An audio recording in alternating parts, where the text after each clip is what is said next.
What up, guy? What up? What up?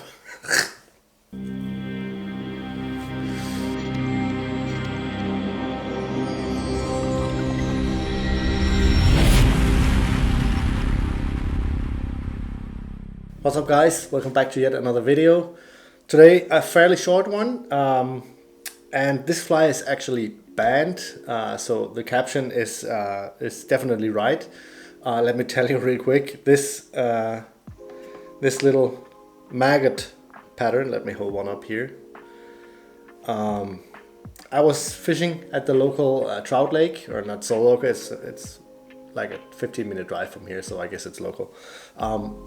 The trout lake, we have lakes where you can pay and then catch some trout that they put in there, and it's fun for the kids and all that. But nothing was working on that day, and then I put on one of these maggots and we started catching some fish, and it didn't take long for the owner of the lake to come by and say, what are you guys using? And I showed him the maggot flies, and he was like, yeah, maggots are not allowed here. They're banned. It's we don't use maggots here. And I was like, but they're not real. And but he didn't care. So these are actually banned at the local trout lake. What a way to run your business, man. We pay to come and fish, and we're not allowed to fish, but whatever, it's your lake. So let's jump down to the vise here and crank out this little maggot. First off, you want to start with some non-lead wire.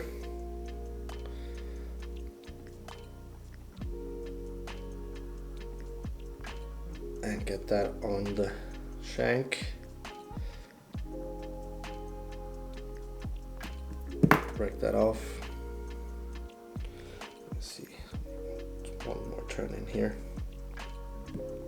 Break that off. So, and this is just to, you can get, so that you can get the fly down. And how we fish these, if you're wondering, we were just like floating lines and flowing leaders with a strike indicator. And we used that as a float, and we just threw out the flies and then kind of let it hang underneath that strike indicator. It worked like a charm. So if it's not illegal at your trout lake, feel free to use that trick. So, but the lead here is it's not lead, it's non-lead wire, but is to kind of get the right taper in on the fly. You'll see that in just a minute. So let's get some thread on.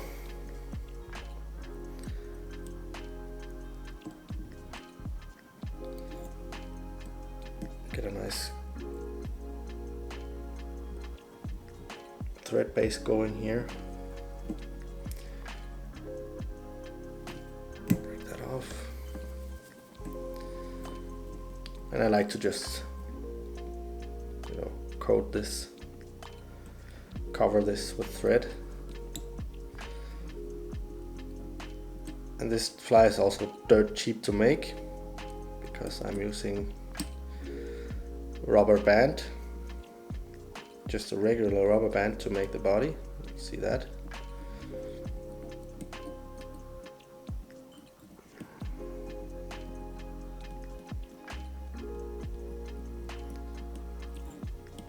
There we go. So now you can see the taper there. And then I like to use this. It's just a regular rubber band. You can buy at the grocery store, whatever. You can even buy this in different colors, like in brown. Let me show you this over here. I wanted to make some.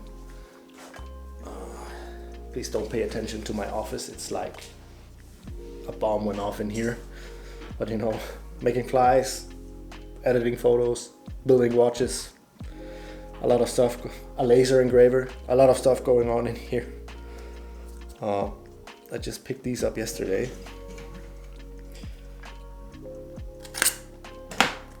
Because I thought they looked cool.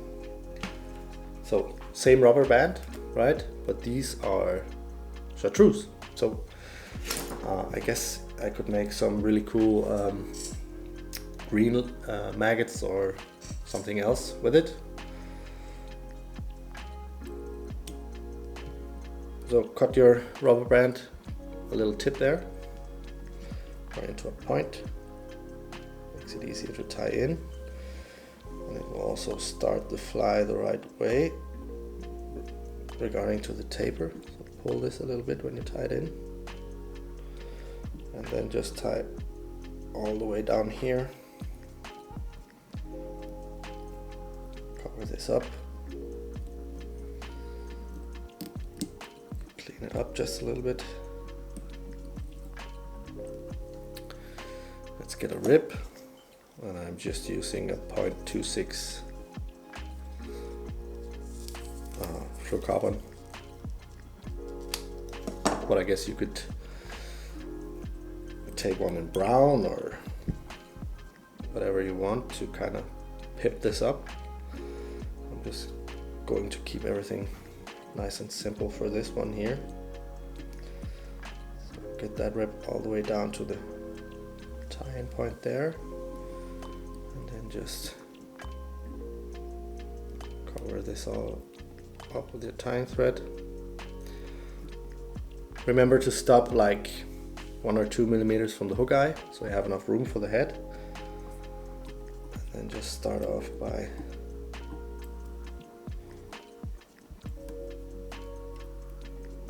wrapping this rubber band. Also, what I like to do is to pull it quite hard in the beginning.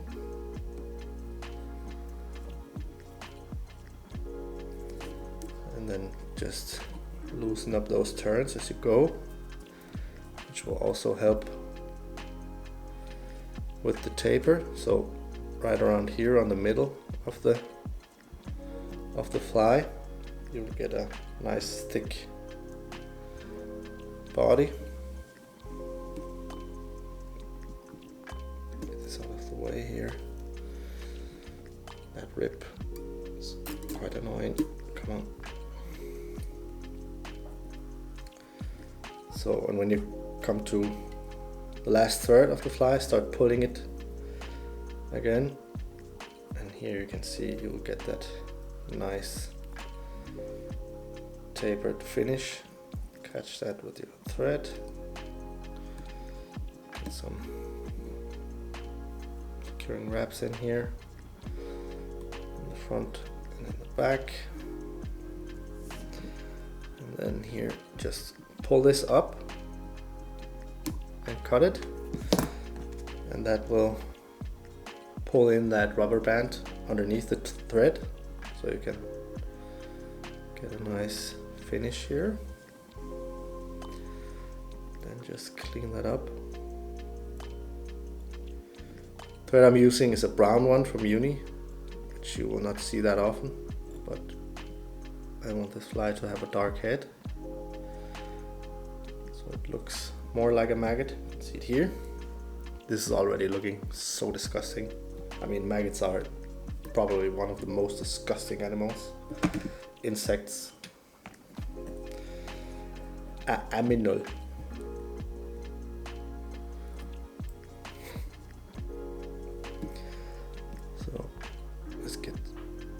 This rib going. I want it to, I'm sorry if I'm turning the fly a little bit out of focus here, but I want the rib to go in between the segments here.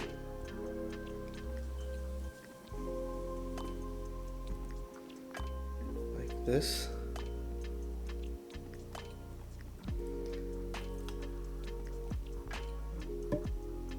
Last one here.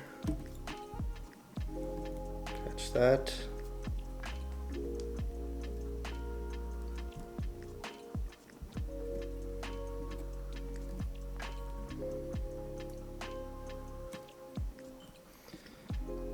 Turn it so I can cut off the rib.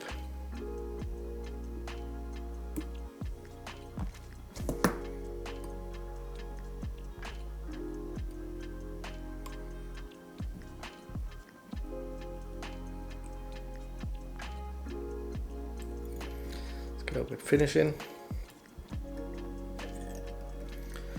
and this is a fly. I mean, this is so fast to make, so you can easily fill up a row in your box really fast. That's the whip finish done there. Then you could of course just leave it like this, or you can paint it and make it a little bit more boggy looking.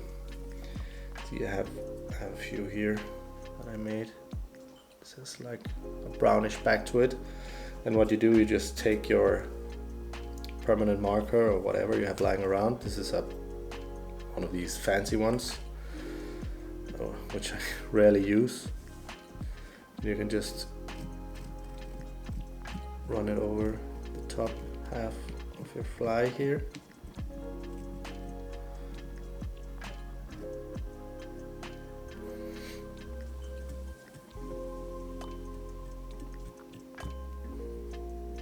Like so. And this technique, you can of course use this for these super cool and realistic looking caddis patterns.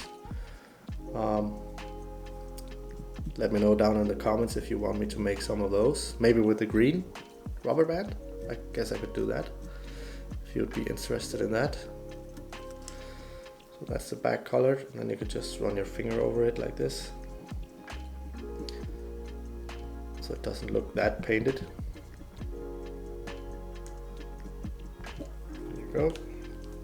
And then you just want to cover up the head with a coat of varnish or UV resin.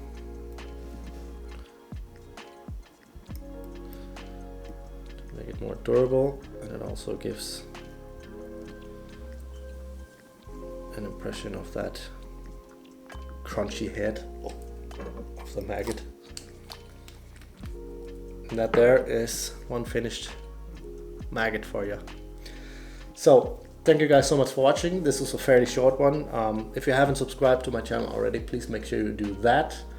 Before I send you off, do check the link for the prize competition down in the description, because you can win this, not this one, this is my vise, but I'm giving away a brand new CNF design reference vise. Let me hold it up real quick. It's this one here, top of the line.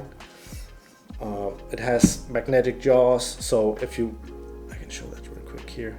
If you loosen the jaws, they are actually magnetic, so the fly won't fall out. I just got varnish all over my hands. This wasn't dry, bad idea.